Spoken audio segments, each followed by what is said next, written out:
기념주일입니다. 우리와 함께 하신 하나님께 감사와 영광의 예배를 올려드리겠습니다. 하나님께 예배하는 사람은 용과 진리로 예배해야 합니다.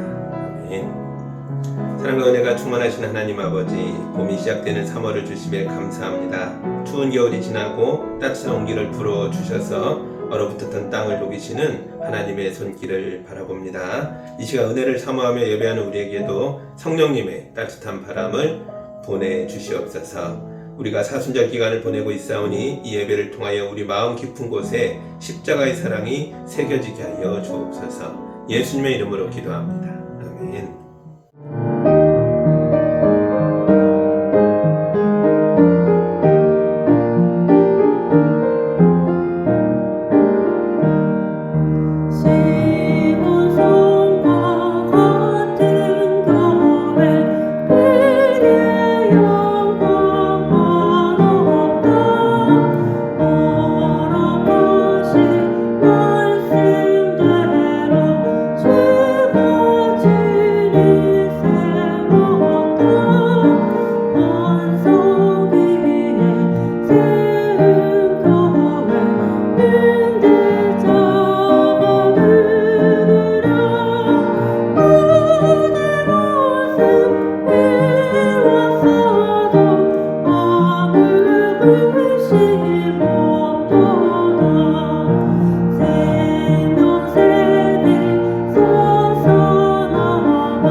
오늘 우리에게 주시는 하나님의 말씀은 창세기 12장 1절에서 3절의 말씀입니다. 하나님의 말씀을 봉독할 때에 경청하시기 바랍니다.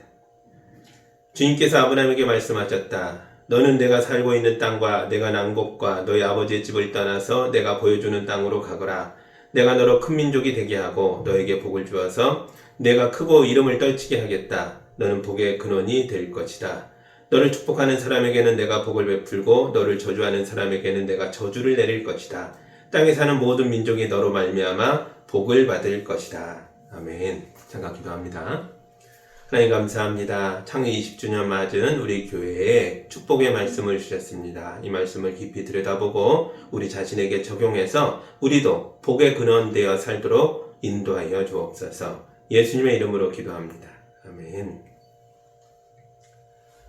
아프리카 초원을 달리는 영양무리들 중에 임팔라라는 종류의 동물이 있습니다. 치타가 세상에서 가장 빨리 달리는 동물이라면 임팔라는 가장 멀리 뛸 수 있는 동물입니다. 임팔라가 고속으로 질주할 경우에 한 번에 12m씩 앞으로 쭉쭉 나아갈 수 있다고 합니다. 저는 우리나라 동물원에 가서 임팔라를 실제로 본 적이 있는데요.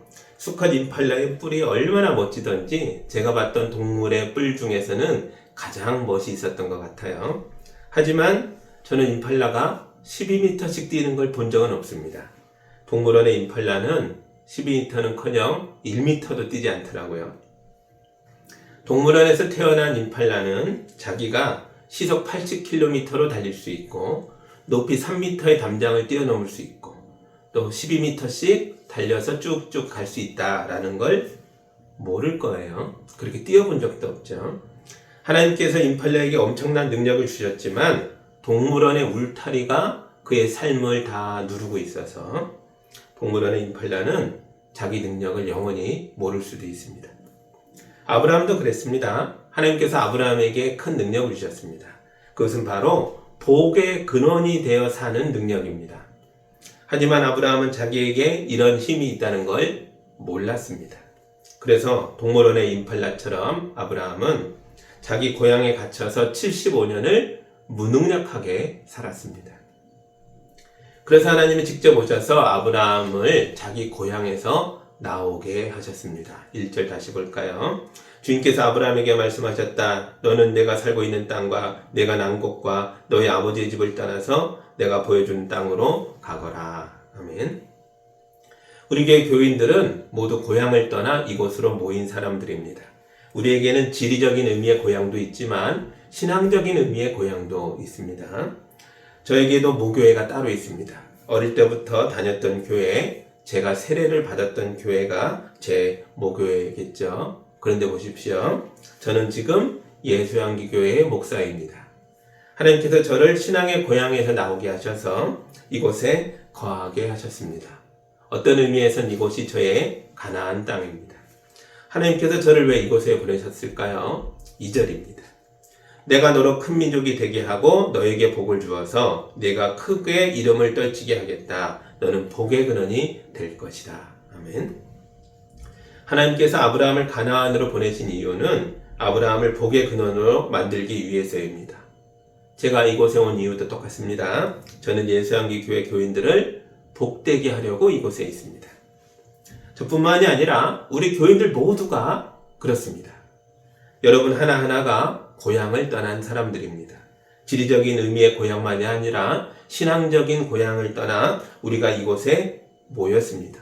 하나님께서 우리를 이곳에 모으신 이유가 무엇입니까? 그것은 바로 우리가 서로에게 복의 근원이 되어주기 위하여 이곳에 있는 것입니다. 하나님께서 서로 다른 우리를 사랑의 끈으로 묶고 엮어서 하나의 교회가 되게 하셨습니다. 고향을 떠난 사람들에게는 크고 작은 어려움이 많이 찾아옵니다. 우리 교회에도 지난 세월에 이런저런 일들이 많이 있었습니다. 그때마다 누구는 벽이 되어 바람을 막아주고 누구는 지붕이 되어 비를 막아주고 누구는 기둥이 되어 공동체를 떠받들어 주었습니다. 어느새 우리는 서로가 서로에게 복의 근원이 되어 주었던 것입니다. 그래서 미약하게 시작했던 우리 교회가 어느새 20살 청년의 교회가 됐습니다.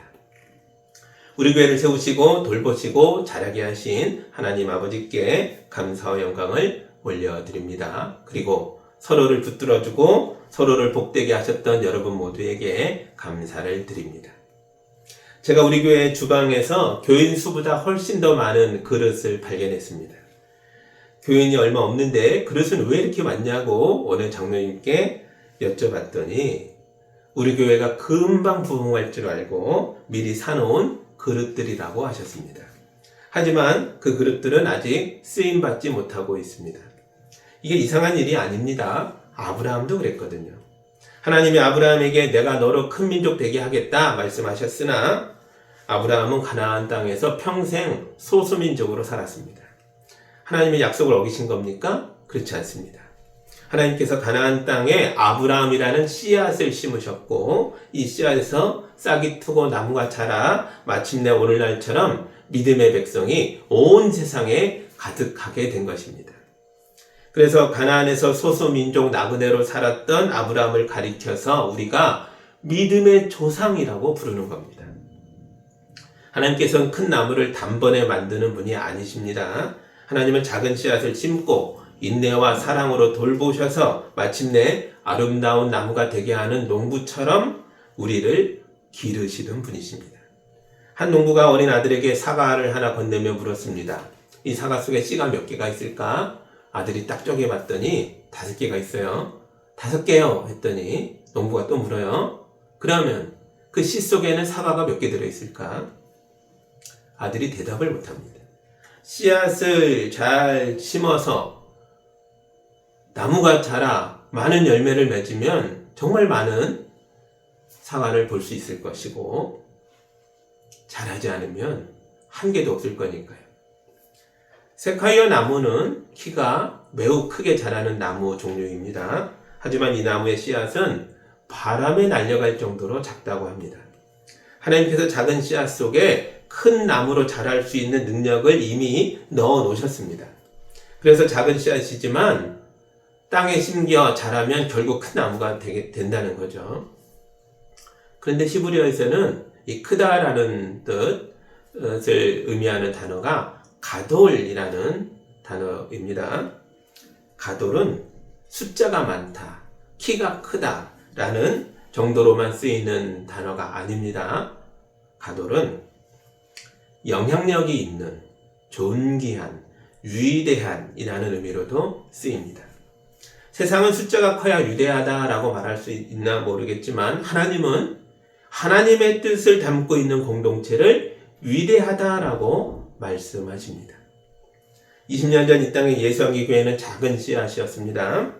우리 교회가 세워질 때 어느 장로님이 샀던 그릇들은 세월 속에서 낡아지고 잊혀지고 있습니다. 하지만 그 장로님의 믿음의 고백은 깊이 뿌리를 내리고 있는 줄 믿습니다. 우리가 예배하고 서로 사랑하고 선교사님들을 후원하고 지역사회와 소통하면서 보낸 지난 20년은 이미 가돌, 즉 위대한 역사였습니다.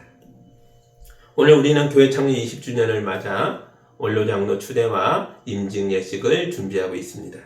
우리 교회 20주년을 축하하는 화분이 얼마나 많이 들어왔던지 저는 우리 교회 들어오다가 우리 교회가 수목원으로 바뀐 줄 알았습니다.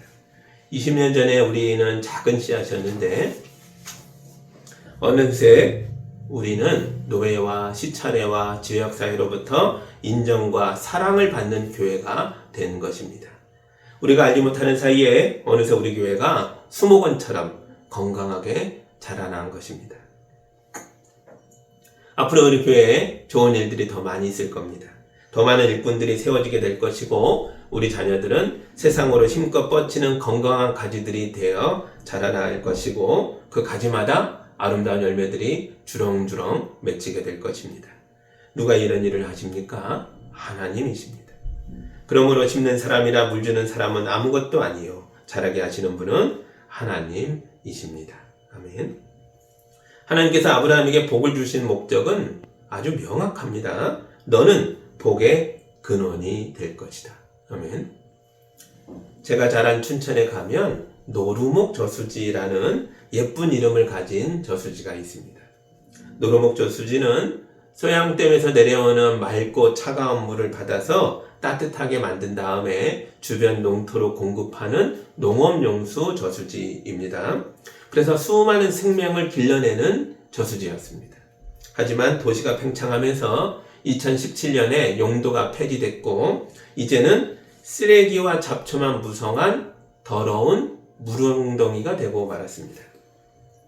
생명을 기르는 기능을 잃어버리고 물을 흘려보내지 않게 되자 그냥 노루묵이라는 예쁜 이름만 가진 쓰레기로 전락해버린 겁니다. 교회도 그럴 수 있습니다. 하나님은 우리를 복의 근원으로 만드셨습니다. 하나님이 주신 복을 예수 그리스도라는 복음을 우리의 가족과 이웃에게 전하는 교회는 아름답고 건강하고 축복받은 저수지와 같습니다. 하지만 우리가 교회 안에만 웅크려 있고 우리끼리만 잘 지내려고 하면 우리 교회는 썩은 물웅덩이로 전락하게 되는 겁니다. 그러므로 우리는 우리끼리 좋은 교회를 넘어서 세상을 살리는 교회로 뻗어나가야 합니다. 이것이 바로 복의 근원이 되라는 말씀에 담긴 의미입니다. 3절입니다. 너를 축복하는 사람에게는 내가 복을 베풀고 너를 저주하는 사람에게는 내가 저주를 내릴 것이다. 땅에 사는 모든 민족이 너로 말미암아 복을 받을 것이다. 아멘. 땅에 사는 모든 민족이 너로 말미암아 복을 받을 것이다. 이 약속이 우리 교회가 존재하는 이유입니다. 우리가 주님의 말씀에 순종하며 나아갈 때 우리를 축복하는 자에게 하나님이 복 주시고 우리를 통해 하나님을 보게 하실 것입니다. 앞으로 우리는 이 땅의 희망이자 복의 근원이 되어 우뚝 서게 될 것입니다. 어떤 교회가 아프리카 선교사님으로부터 편지를 하나 받았습니다. 이곳에는 맨발로 다니는 사람들이 많습니다. 헌 운동화를 모아 보내주시면 큰 도움이 되겠습니다. 라는 편지였습니다. 그래서 교인들이 집에 있던 운동화들을 다 가져왔습니다. 목사님이 헌 운동화를 다 모아서 아프리카로 가지고 갑니다. 그런데 공항에 딱 내렸다가 세관에게 잡혔어요. 세관이 세금을 내라고 하는 겁니다. 목사님이 이건 다 헌 운동화입니다. 이곳 사람들 도와주려고 가져온 물건이에요. 공짜로 줄 물건입니다. 장사하는 거 아니에요. 왜 세금을 내야 합니까? 했지만 아무 소용이 없었습니다. 결국 목사님이 자기 사비로 150만 원을 내고 헌 운동화를 찾았습니다. 헌 운동화 찾으려고 150만 원을 썼으니 엄청난 낭비입니다. 하지만 교회는 기쁨으로 이런 일들을 계속합니다. 왜 그렇습니까? 교회는 복의 근원이기 때문에 그렇습니다. 땅의 모든 족속이 우리로 말미암아 복받게 하기 때문에 그렇습니다. 미성년자는 어른의 도움을 받아야 합니다. 하지만 교회는 이제 20살 청년입니다. 성인이 된 것입니다. 이제 우리는 도움받는 것에 급급하는 게 아니라 다른 사람들을 도와주는 교회가 되어야 합니다. 선교지를 더 많이 섬기고 지역사회와 이웃을 더 많이 섬기는 교회가 되어야 합니다. 손해보더라도 낭비가 있더라도 우리는 계속 이런 일을 해야 합니다. 그래야 복을 나눠주는 교회죠. 이런 이야기를 하면 몸이 움츠러드는 분들도 있습니다. 우리 교회는 사람이 적은데 예산도 적은데 우리가 그런 큰일을 할 수 있을까? 이런 생각이 들 수 있죠.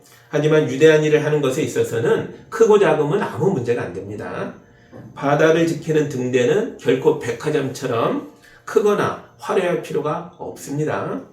등대가 화려하다고 배들이 길을 찾는 게 아니죠. 등대는 그저 어둠 속에서 빛을 내면 됩니다. 등대 건물이 작아도 그 빛의 가치는 결코 작지 않습니다.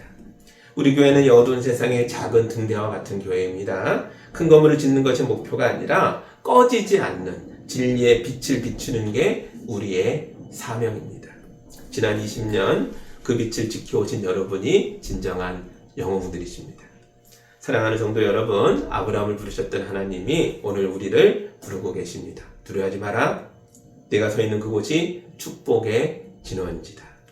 비록 우리가 가진 것이 오병이어처럼 작을지라도 주님 손에 들려지면 5,000명을 먹이고도 남는 역사가 일어납니다.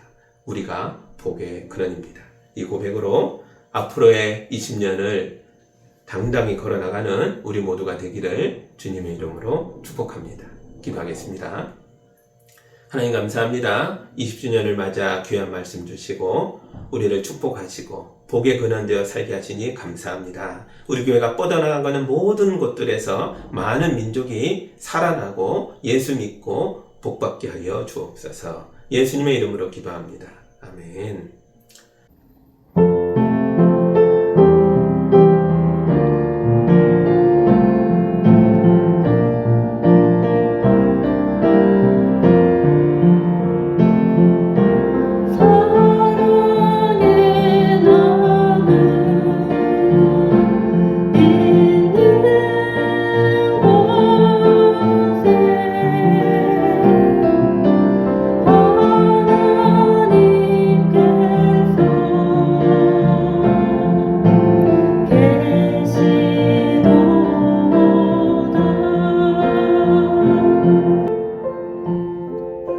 하나님 아버지, 우리 성도들이 거룩한 예물을 올려드립니다. 이 귀한 예물이 쓰이는 곳마다 하나님의 사랑이 전해지게 하여 주옵소서. 예수님의 십자가의 은혜가 넘쳐 흐르게 하여 주옵소서. 그래서 많은 사람들이 예수 믿고 변화되게 하여 주옵소서. 우리 교회를 든든히 세워가시는 주님의 손길을 날마다 경험하며 힘있게 살아가는 우리 모두 되도록 인도하여 주옵소서. 예수님의 이름으로 기도합니다.